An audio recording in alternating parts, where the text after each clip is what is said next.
Well, our guest today has been leading worship since she was 15 years old. Melanie Driedger is the worship leader at Central Community Church, where our friend Bill Markham serves as lead pastor. And she's here to discuss the role that worship plays in today's Canadian churches and in her own life. Welcome to 700 Club Canada. Thanks for having me. I know you're just down the road, but it's so nice to, honestly, to have a real person in the studio. Yeah, I'm glad we could do it here in person. Exactly, instead of via Zoom. So thanks for being with us, Mel.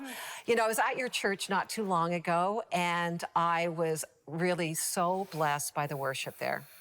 So take me back, like, what does worship mean to you, Melanie? Like, musical worship's been a significant part of your life, right? So what led you to be a worship leader? It started with someone first believing in me at a very, very young age. I started singing at 3 years old. My pastor's wife actually asked me to sing when I was young, and I just kind of did that forever and ever. But yeah, I've been doing it for a really long time. Yeah, and it has been, was there a shift at one point as this little girl who was singing songs to this little girl who was worshiping in song? Was there a shift in your own personal experience of that? That's been a journey. Yeah. It's still going. Still going on. It's still going, I'm learning more and more all the time what God is requiring of me.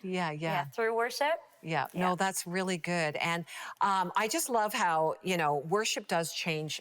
It changes the environment. We know that. But there's challenges in worship. And some of the greatest challenge in worship happens in churches, right? What do you think is one of the greatest challenges in, you'd say, modern or 21st century church experience of worship? Yeah, I think this is going to sound maybe basic or simplified, but it's more true to me than ever. And it's just keeping Jesus the main thing. Wow.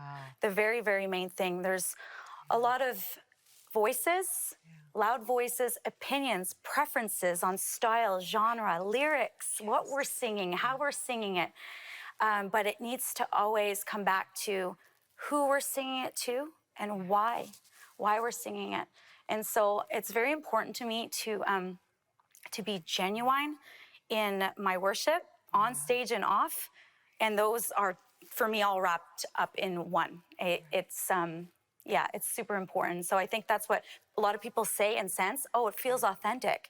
And it's because I can't disconnect the art of singing, the syncopation, the beautiful melodies and lyrics with the heart behind why they were written, taking those lyrics from the Bible and then putting that into practice. So I've been on a That's big, a journey, long isn't it? That is a journey. And as a musician, to separate yourself from the technical musicality side of things to the heart behind what you're doing.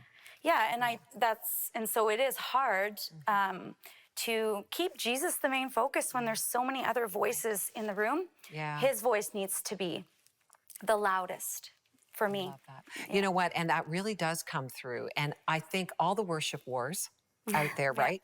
These have been the obstacles that often I don't like this. It's too loud. It's too soft. I don't like the style. So how do people then shift? How do we work through these obstacles, these challenges of approaching God in worship, you know, when we come to church? I've learned a lot of this answer from my pastor, Pastor Bill. As you He's know. a good guy, you know? He's a great guy. But I've just learned to lead out of a place of love and compassion, grace, understanding where we are as a people and where we can be. And just reminding people, you know, what we're doing here, why we're doing it, but also listening to them, like understanding why this is so important to them, why their point is important. I know as a people, we are determined to get what we want. Sure. That's, you know, our nature. Natural bent, right? Yes. But just a gentle reminder that, you know, here we are. We're here as a people to worship Jesus, to worship God, and to allow him to change our lives too. Yeah, that's so good because, I mean, many of the, and I'm using the word worship wars. Is that for real? Do you resonate with that term, or do you think things in some ways have improved, or are we still divisive in this area? In the churches I've been part of, and I've been part of Central now for 11 years. Wow. And working with Pastor Bill, I don't sense that. It's Yeah. not a war. It's never a war, but maybe it's because I'm not coming at it from a war's Right. perspective. Yeah. I just want to hear people out. And I think if we come with that, especially as leaders, come with an open heart, open mind, understanding first and then gently guiding, I think that's good. then it doesn't feel like a war, right? It feels like a conversation, and it feels like, yeah, I'm here for you and understanding you, but also pointing you to God.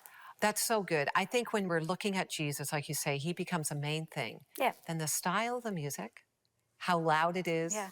is not the most important thing. Yeah. Right? Well, let me ask you this. How can we then, it's not just about showing up to church to worship, Yeah. right? You said worship is a part of on stage and off stage for you. So how does the everyday person grow in their experience of worship in their everyday life? Yeah, I would say stop. Just stop in the morning.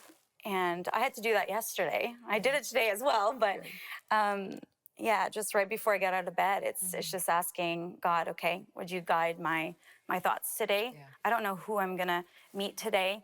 I want to be obedient to your voice, like I said, Jesus's voice to be the loudest in your life.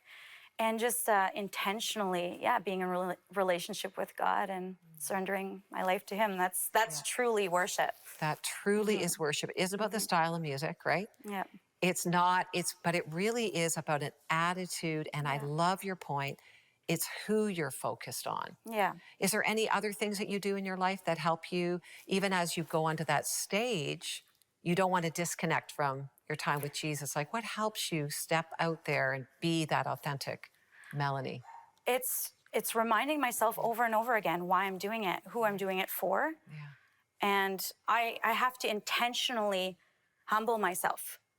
I tell my team all the time, if you don't think that you're struggling with pride, you're walking on stage. You will already, that comment is you are struggling with pride. It's just you're in front of people. There's lots of people looking at you. They're clapping at the song or whatever, but it's still something. We're human. And so it's just a constant reminder. No, I'm God's child. I'm here as a surrendered life to Him. I'm here to serve people and lead them to Him. So it's just that constant reminder and constant, just perspective. I think that applies to all of us too. Yeah. As we arrive to church, come with humility, come with grace, no matter the style of music. Yeah. Be ready to focus on Jesus. Thank you, Mel. That's such a great, I call you Mel because I know most people do, but thank you for that great reminder. And I hope that helps you turn your heart and worship more towards God.